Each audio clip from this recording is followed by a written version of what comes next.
tubanje kugusohoza wakurikiye Silas Maker Rwanda Group nkuko twabyimeje ndetse tukanabigambirira muri twebwe yuko tuzajya tukugezaho amakuru agiye atandukanye ndetse n'ubumenyi ngiro bw'isi. Uyu niwe mwanya tuguhaye ikaze. Aya makuru yose cyangwa se ibiganiro byose mugenda mugezwaho muba mwabiteguriwe ndetse mukanabigezwaho na Silas Maker Rwanda Group.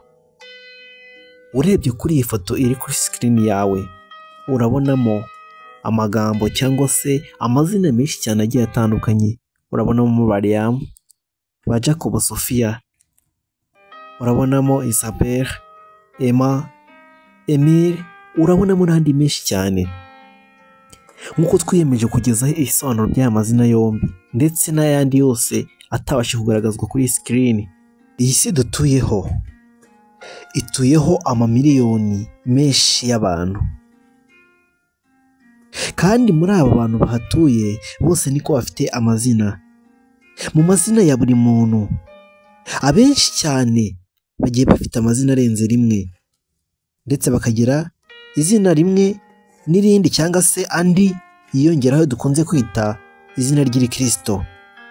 Abo bose rero uko bagira ayo mazina, hari benshi muri bo batazi ubusobanuro n'ibiranga abantu bitwa ayo mazina yabo bibatandukanya n'abandi bitwa amazina atandukanye n'ayabo.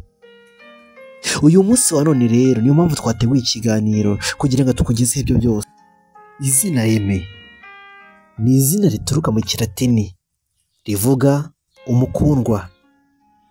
Iri zina Aime ubundi akenshi cyane rikunze kwitwa abantu b'abakobwa, ariko mu muco wacu cyangwa se mu muco w'abantu izina Aime bakunze kuryita abantu b'igitsina gore n'igitsina gabo nawe baheje, ariko Aime iri ni izina ryagenewe abakobwa. Ibintu biranga ba Aime usanga bagira ibakwe, bagira umutima wo gufasha, bagira ubumenyi bujyanye no kujya inama nziza kandi nzima. Aime ni umuntu ukora ikintu cyose ariko yabanje kugitekerezaho akabanza gufata umwanzuro akabona ubugikora. Aime ntushobora kumushuka ngo umujyane muri gahunda zawe atabipanze. Iyo ugerageje kumushuka abanza kubitekerezaho akareba niba nta ngaruka mbi biri buze kumugeraho. Kandi uyu Aime ushobora kumushuka bitewe n'uko yapanze izindi gahunda akabanza kubitekerezaho, yasanga nta mpinduka zirimo akaba yareka za gahunda ze ahubwo agakurikiza ibikorwa byawe n'ibyo uri gushaka kumukoresha. Usanga Aime kandi bagira umutima wo gufasha cyane, usanga agira umutima wo gusura abarwayi, gufasha abatishoboye, gutabara abahuye n'ibyago.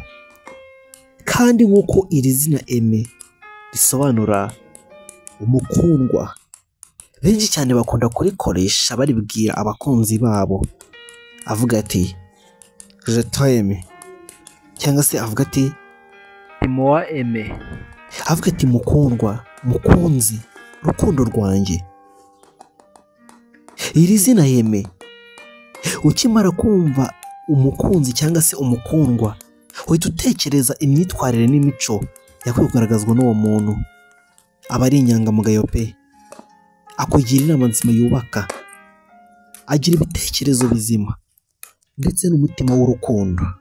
Turagushimiye rero wowe wakufasha umwanya ukadukurikira, nawe utwandikire muri komenti ubutaha tuzakubwira izina ryawe. Urakoze.